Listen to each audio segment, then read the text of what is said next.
Which one of the following is the best example of the elastic collision. അപ്പോൾ elastic collision എന്ന് പറഞ്ഞിട്ടുണ്ടെങ്കിൽ എന്താണ്? അതായത് ഒരു ബോഡി ഇലാസ്റ്റിക്കലി കൊളൈഡ് ചെയ്തിട്ടുണ്ടെങ്കിൽ അതിൽ ഡിഫോർമേഷൻസ്, അതായത് അതിന് ഡിഫോർമേഷൻസ് ഉണ്ടാവില്ല, അതായത് അതിന് ഷേപ്പ് ചേഞ്ച് ഉണ്ടാവില്ല എന്നർത്ഥം. അതായത് ഒന്നുകൂടി പറയാൻ വെച്ചിട്ടുണ്ടെങ്കിൽ എന്തായിരിക്കും ഇലാസ്റ്റിക് കൊളീഷൻ്റെ പ്രത്യേകത എന്താ? അതിൽ 3 സാധനങ്ങൾ കൺസിഡർഡ് ആയിരിക്കും. ഒന്നെന്ന് വെച്ചിട്ടുണ്ടെങ്കിൽ മൊമെൻറ്റം കൺസിഡർഡ് ആയിരിക്കും, ടോട്ടൽ എനർജി കൺസിഡർഡ് ആയിരിക്കും, അതുപോലെ കൈനറ്റിക് എനർജി കൺസിഡർഡ് ആയിരിക്കും.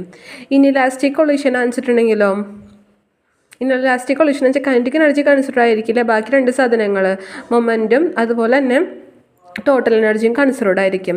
ഇതിലെന്ന് വെച്ചിട്ടുണ്ടെങ്കിൽ ഈ 3 കേസിൽ എന്ന് വെച്ചിട്ടുണ്ടെങ്കിൽ കൈനറ്റിക് എനർജി, ഈ 3 കേസുകൾ എന്ന് വെച്ചിട്ടുണ്ടെങ്കിൽ നമ്മളോട് ചോദിക്കുന്നത് ഇലാസ്റ്റിക് കൊളീഷൻ ഇതിൽ ഏതാണെന്ന് ചോദിക്കുന്നത്. മോളിക്യൂൾസിൻ്റെ കൊളീഷനാണ് ഇലാസ്റ്റിക് കൊളീഷൻ. ആ കൊളീഷനിലാണ് 3 സാധനങ്ങൾ കൺസിഡർ ആയിരിക്കുന്നത്. ഏതൊക്കെ? മൊമെൻറ്റം ഉണ്ട്, അതുപോലെ തന്നെ ടോട്ടൽ എനർജി ഉണ്ട്, അതുപോലെ കൈനറ്റിക് എനർജിയും ഉണ്ട്.